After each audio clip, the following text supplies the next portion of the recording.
कहा कि देखो भाई, अगर आप लोग, हमारा आप लोगों से यही थोड़ा फर्क था, विरोध था कि आप लोग हमारे लोगों को गलत बातें बताकर और गलत तरीके से उनका इस्तेमाल करते थे। अभी और मैं ये कहता था कि भाई गांधी जी का रोल ये रहा है और अंबेडकर का रोल ये रहा है, या और हमारे बुजुर्गों का पहले जो है ये रोल रहा है। तो आप लोग अपना मेरे से गुस्सा होकर ये कांचीराम गाली देते हैं, ये करते हैं, वो करते हैं, ऐसा करके तो अपना गुस्सा ठंडा कर लेते हैं। तो आपने अपना गुस्सा ठंडा किया, हम लोगों ने अपने समाज को बढ़ाकर गुस्सा ठंडा किया। आज जब मैं आपसे, आप लोग मुझसे बात कर रहे हैं समझौते की, तो ऐसे मौके पर कर रहे हैं कि जब आपने पहले भी अंबेडकर की पार्टी से, रिपब्लिकन पार्टी से समझौता किया था, उसका भी मुझे ज्ञान है। 521 पार्लियामेंट की सीटें थी, तो 521 में से एक आपने रिपब्लिकन पार्टी को दी थी और 520 कांग्रेस को दी थी। 520 कांग्रेस को दी थी और एक रिपब्लिकन पार्टी को दी थी। और अब समझौता और तरह से हो गया। तो मैं कांग्रेस को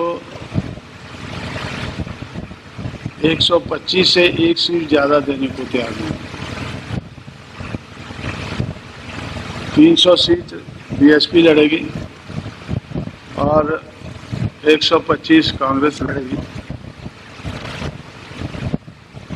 और मुख्यमंत्री मायावती बनेगी।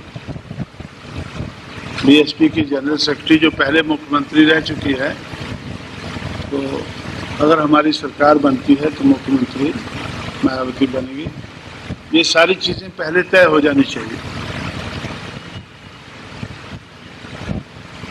तो मैं आपको बता रहा था कि जो हमारी निर्भरता है वो बहुत बड़े पैमाने पर उसमें अज्ञान का उसमें हाथ है, जो महात्मा फुले ने बहुत पहले इसको स्टडी करके इस नतीजे पर पहुंचे।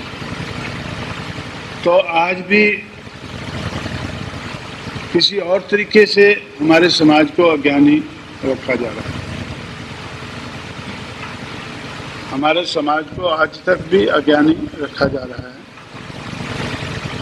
तो लेकिन तरीका बदला है। आज वो ये तो नहीं बोलते कि तुम पढ़ो ना, लिखो ना।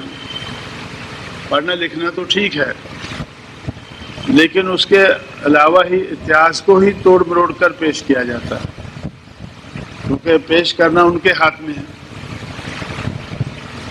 इतिहास को पेश करना उनके हाथ में है, तो तोड़ मरोड़ कर उसको पेश करते हैं। जैसे लोगों को प्रभावित करने के लिए भी कांग्रेस ने देखो क्या किया। डॉक्टर अंबेडकर को चुनकर कॉन्स्टिट्यूएंट असेंबली में भेजा, ड्राफ्टिंग कमेटी का चेयरमैन बनाया, और तब वो किस लिए बनाया कि वो आपके लिए अच्छी अच्छी चीजें लिख सके। असलियत तो यह है कि आपने पूरी कोशिश की कि वो असेंबली में पहुंच ही न सके, वो ना पहुंच सके, उनकी नेचर के दूसरे लोग ना पहुंच सके। इसलिए आप लोगों ने डॉक्टर अंबेडकर को पूना पैक्ट साइन करने पर मजबूर किया। तो डॉक्टर अंबेडकर से जब लोगों ने पूछा, प्रेस वालों ने पूछा, तो ये पूना पैक्ट आपने साइन किया है, तो आप क्या इससे सेटिस्फाइड हैं? तो उन्होंने गांधी जी को काफी बुरा भला कहा। I don't call him a Mahatma, he is not even a human being. अभी वो चीजें हमें रिपीट नहीं करनी है, तो वो फिर बोलेंगे ये गाली देते हैं, तो ये तो एक अच्छा इंसान भी नहीं है, तो महात्मा कहना चाहिए तो नहीं आदमी है। तो ये इन्होंने इस देश के बहुत बड़े हिस्से की मजबूरी का फायदा लेकर हमारे ऊपर पूना पैक्ट लादा है। हमारे अधिकार जो अंग्रेजों ने हमें दिए थे वो हमसे छीने हैं। तो इस किस्म का बातें उन्होंने कही, वो रिकॉर्ड के ऊपर है। वो चमचा इस किताब में मैंने सारा वो उसमें से 10 निकाल कर लिखी हैं। उसमें से 10 कोटेशन अपनी तरफ से मैंने कुछ नहीं लिखा है, जो डॉक्टर अम्बेडकर ने कहा है और अपनी किताब में हमारे लिए छोड़ा है। इसलिए क्या है कि हमें अपना इतिहास लिखना ये बड़ा ज़रूरी है, क्योंकि डॉक्टर अम्बेडकर ने अगर वो ना लिखा होता और हमने ना पढ़ा होता तो हम भी उनकी बात मान लेते कि भैया बात तो ठीक है। तो इसलिए तो वो चीज़ें हमने लिखी और उन्होंने मैं उनसे ही कांग्रेस के प्रेसिडेंट और सारे सेक्रेटरी मिलकर जो मुझसे बात कर रहे थे, तो उनसे मैंने कहा कि डॉक्टर अम्बेडकर ने उसमें लिखा है कि राउंड टेबल कॉन्फ्रेंस के आधार पर जो हमें फ्रूट मिला था, हम सोच रहे थे कि हमारा समाज इसको एंजॉय करेगा, इन फ्रूट्स को एंजॉय करेगा, लेकिन गांधी जी ने हमसे वो छीन कर उसको निचोड़ा। उसमें से जो रस निकला वो हाईकार सिंधुस को दे दिया और छिलका हमारे मुंह पे मारा है। मैं बोलता हूँ कि मैं अपनी तरफ से नहीं कह रहा हूँ, लेकिन ये तो डॉक्टर अम्बेडकर ने उस जमाने में कहा था और छिलका हमारे मुंह पर मारा। और इससे हम आज भी सहमत हैं ये चीज़ों से, क्योंकि जब हमारा समझौता हुआ, प्रेस कॉन्फ्रेंस हुई, तो उसमें प्रेस वालों ने मुझसे पूछा कि भाई जो गांधी जी के बारे में आप कहते हैं क्या you still stand by that? मैं बोला आज भी वो सही है। और इन लोगों से पूरी बातचीत हो गई है पहले कि भाई गांधी जी के बारे में हमारा ये ख्याल है, कांग्रेस के बारे में ये ख्याल है, आपके बारे में ये ख्याल है, आपके समाज के बारे में ये ख्याल है, और समाज व्यवस्था बदलनी चाहिए। तो अगर आप लोग हमारे साथ मिलकर चलना चाहते हैं तो ये एग्रीमेंट में होना चाहिए कि सामाजिक परिवर्तन ज़रूरी है और हम सामाजिक परिवर्तन के लिए हम भी संघर्ष करेंगे। जो नरसिंह राव ने पढ़कर सुनाया उसमें एक पैरा सामाजिक परिवर्तन के ऊपर।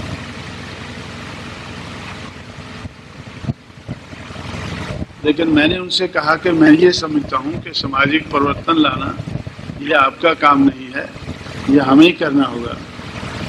मैं सेटिस्फाइड रहूँगा अगर आप लोगों ने हमारा विरोध ना किया। मेरी कोई इतना बड़ा मैं आपके ऊपर नहीं लादना चाहता हूँ कि आप सामाजिक परिवर्तन लाएंगे। जब हम सामाजिक परिवर्तन के लिए संघर्ष करेंगे तो आप लोग उसका विरोध नहीं करेंगे। लेकिन उन्होंने राइटिंग में कमिट किया है कि हम सामाजिक परिवर्तन के लिए संघर्ष करेंगे।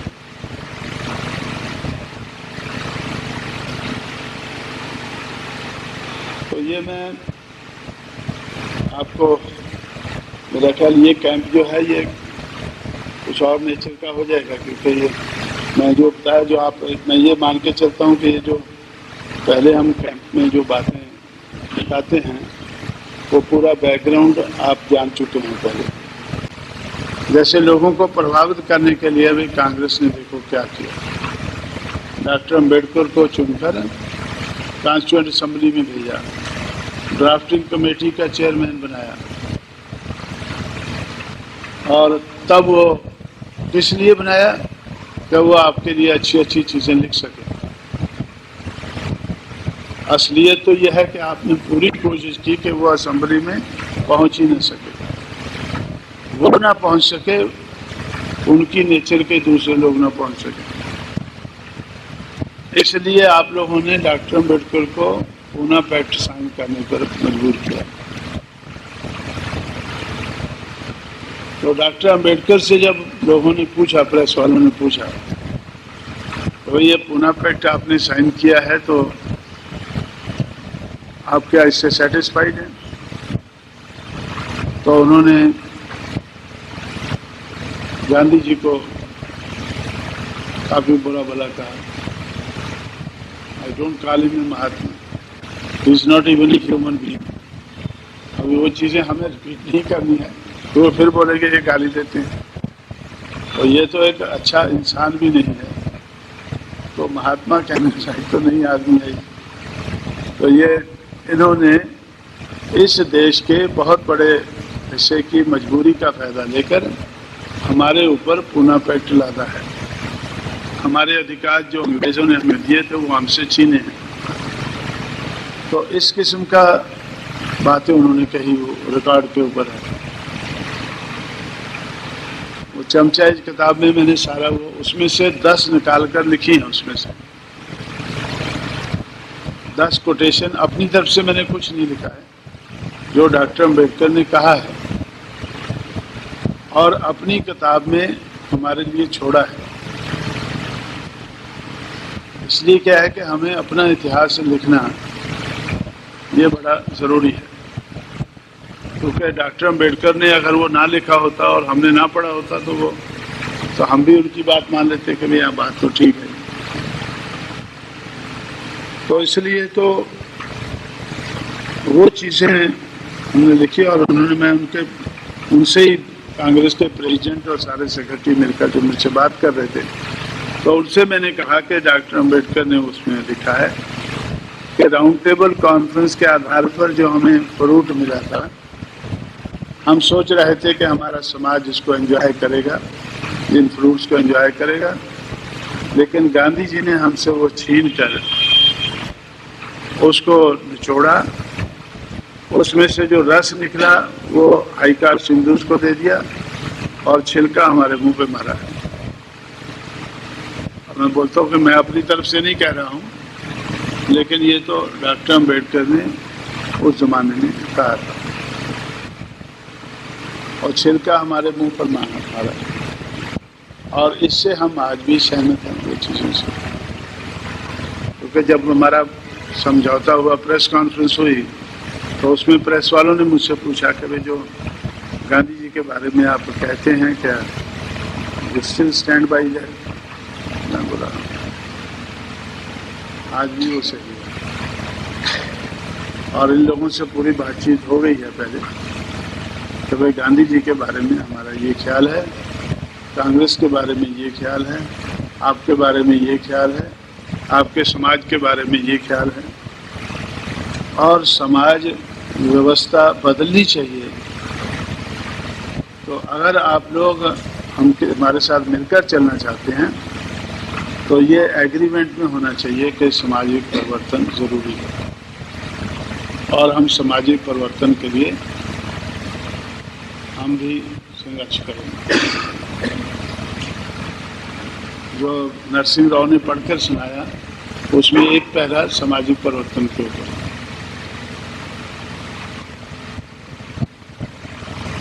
लेकिन मैंने उनसे कहा कि मैं ये समझता हूँ कि सामाजिक परिवर्तन लाना ये आपका काम नहीं है, ये हमें ही करना होगा।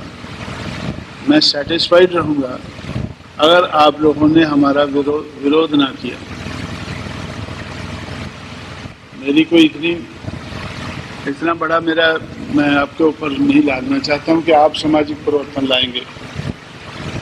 जब हम सामाजिक परिवर्तन के लिए संघर्ष करेंगे तो आप लोग उसका विरोध नहीं करेंगे, लेकिन उन्होंने राइटिंग में कमिट किया है कि हम सामाजिक परिवर्तन के लिए संघर्ष करेंगे।